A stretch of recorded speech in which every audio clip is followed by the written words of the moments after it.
நான் எவ்வளோ ரூபா சம்பாதிச்சாலும் என்னால ஒரு ரூபா கூட சேமிக்க முடியல அப்படின்னு நீங்க கவலைப்பட்டுட்டு இருக்கீங்களா?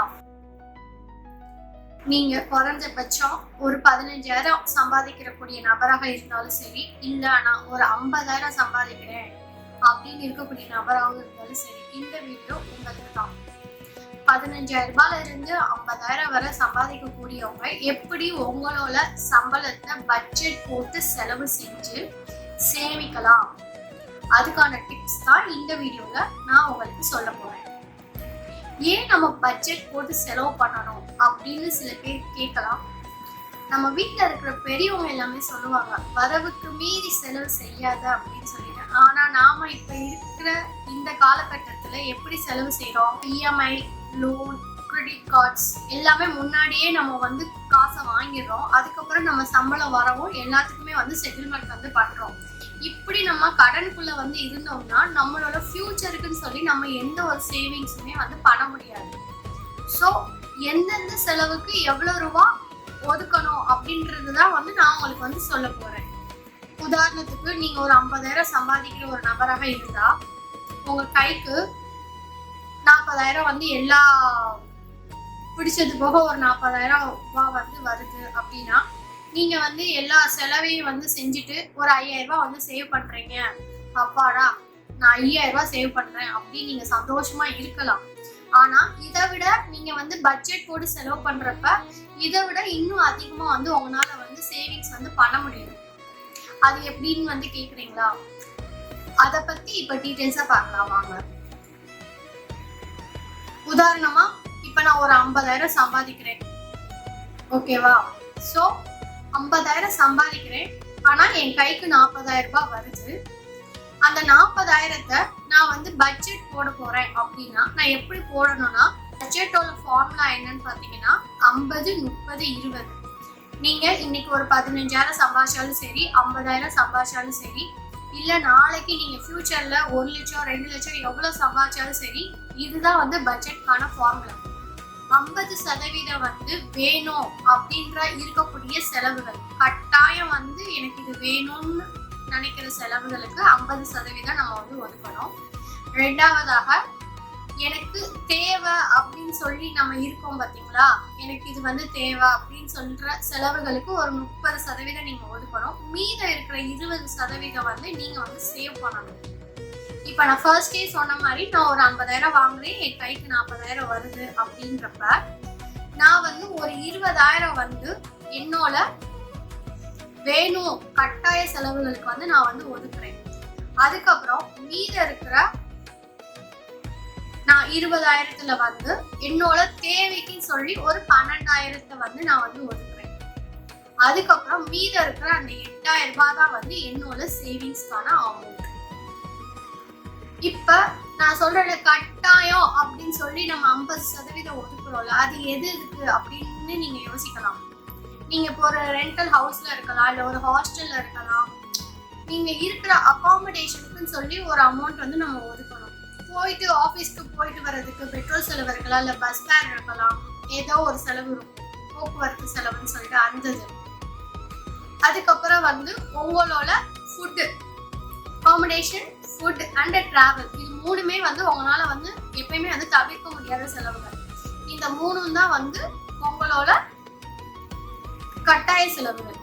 அதுக்கப்புறம் பாத்தீங்கன்னா இது மூணுக்கு 20,000னா 20,000த்துக்குள்ளதான் நீங்க செலவு பண்ணி ஆகணும். அதுக்கு மேல 1 ரூபாய் கூட நீங்க செலவு பண்ணக்கூடாது. நீங்க 20,000த்துக்குள்ள செலவு பண்ணணும்ட்டு நீங்க 15,000 வாடகைக்கு இருக்கிறேன், என்னால 5,000 ரூபாய் வச்சு மேனேஜ் பண்ண முடியல அப்படின்னா நீங்க இதுக்குள்ள மட்டும்தான் செலவு பண்ணணும். அந்த 20,000த்துக்குள்ள இந்த 3 கமிட்மெண்ட்டையும் நீங்க ஃபுல்ஃபில் பண்ணாதான் உங்களால சேவ் பண்ண முடியும். அதுக்கப்புறம் 30% நான் சொன்னேன் பாத்தீங்களா, எனக்கு இப்ப இந்த மாசத்துல எனக்கு ஒரு மொபைல் வாங்கணும், இல்ல என் குழந்தைக்கு ஃபீஸ் கட்டணும், இந்த மாதிரி தேவைகள் இருக்குல்ல, அந்த மாதிரி தேவைகளுக்கு இந்த 30%ல இருக்கிற அமௌண்ட்டை நீங்க யூஸ் பண்ணிக்கணும். மூணாவதா இருக்கு பாத்தீங்களா 20%. மீதம் இருக்கிற அந்த 8000 ரூபாய் சேவிங்ஸ் அமௌண்ட்டை வந்து 3 மெத்தட்ல வந்து சேவ் பண்ணலாம். ஃபர்ஸ்ட் மெத்தட் என்னன்னு பார்த்தீங்கன்னா, ஃபர்ஸ்ட் உங்களுக்கும் உங்க ஃபேமிலி மெம்பர்ஸ்க்கும் நீங்க வந்து இன்சூரன்ஸ் வந்து போட்டு வைக்கணும். ஏன் நான் இன்சூரன்ஸ் போடணும் அப்படின்னு நீங்க கேட்கலாம்.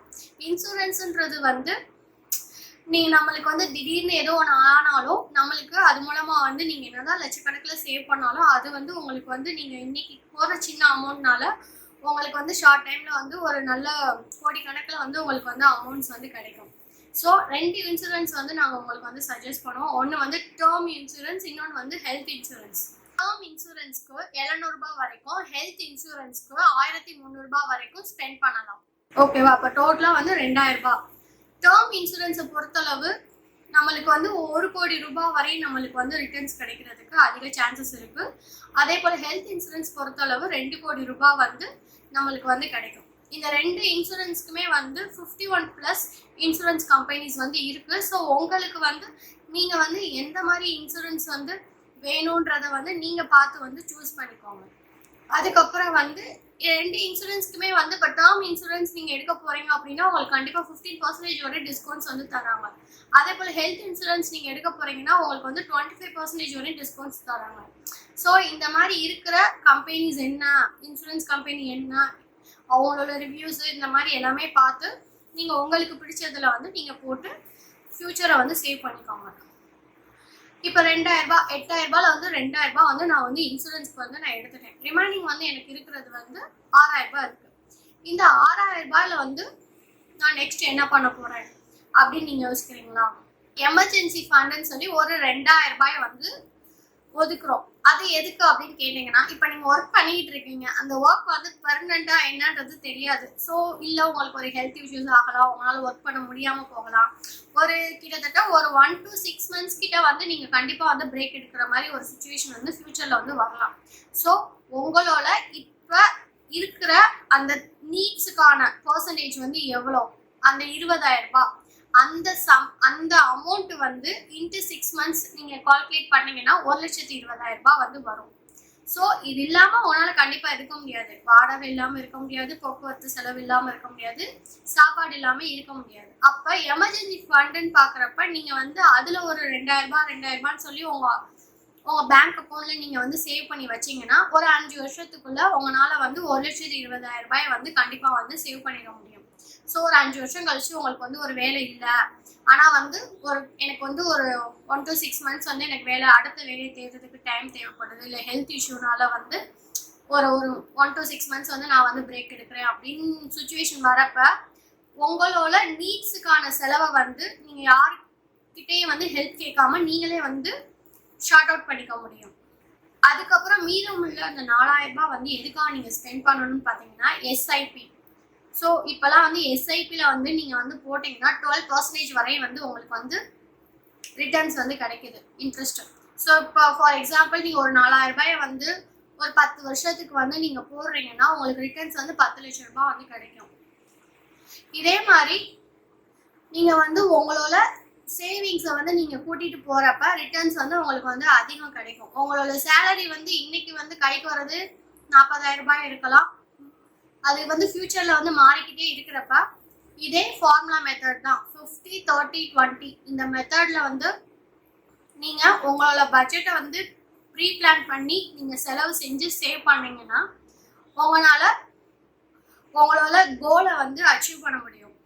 நீங்க ஒரு ஃபியூச்சர்ல வந்து ஒரு வீடு வாங்கணும், இல்லை வந்து கார் வாங்கணும், இந்த மாதிரி நிறைய ட்ரீம்ஸ் வந்து எல்லாத்துக்குமே வந்து இருக்கும். உங்க பிள்ளைகளோட ஹையர் எஜுகேஷன்ஸ்க்கு வந்து மணி வந்து தேவைப்படுது அப்படின்னு நீங்க ஒவ்வொன்றா வந்து பிளான் பண்றப்ப இந்த மாதிரி நீங்க பட்ஜெட் போட்டு செலவு செய்யறப்ப ஃபியூச்சர்ல யாரோட ஹெல்ப்பும் இல்லாம நீங்களே வந்து எல்லாத்தையுமே வந்து மேனேஜ் பண்ணிக்க முடியும். ஸோ அதனால எப்பயுமே செலவு செஞ்சுட்டு சேவ் பண்ணாம சேவ் பண்ணி வச்சுட்டு செலவு செய்யற பழக்கத்தை வந்து உருவாக்கிக்கோங்க. அதுக்கு தான் நம்ம வீட்டில் இருக்கிறவங்க பெரியவங்க வந்து சொல்றது, வரவுக்கு மீறி செலவும் செய்யக்கூடாது, ஃபியூச்சருக்குன்னு சொல்லி நம்ம சேவ் பண்ணணும்னு சொல்லி சொல்ற ரீசன் வந்து அதுதான். அதனால இதுவரையும் நீங்க எப்படின்றது தெரியல, இனிமேலாவது இந்த மாதிரி வந்து விஷயத்த வந்து தெரிஞ்சுக்கிட்டா மட்டும் போதாது, அதை நீங்க ஃபாலோ பண்ணி அப்ளை பண்ணுங்க. கண்டிப்பா வந்து நல்ல ஹெல்ப்ஃபுல்லா வந்து உங்களுக்கு வந்து இருக்கும். தேங்க்யூ.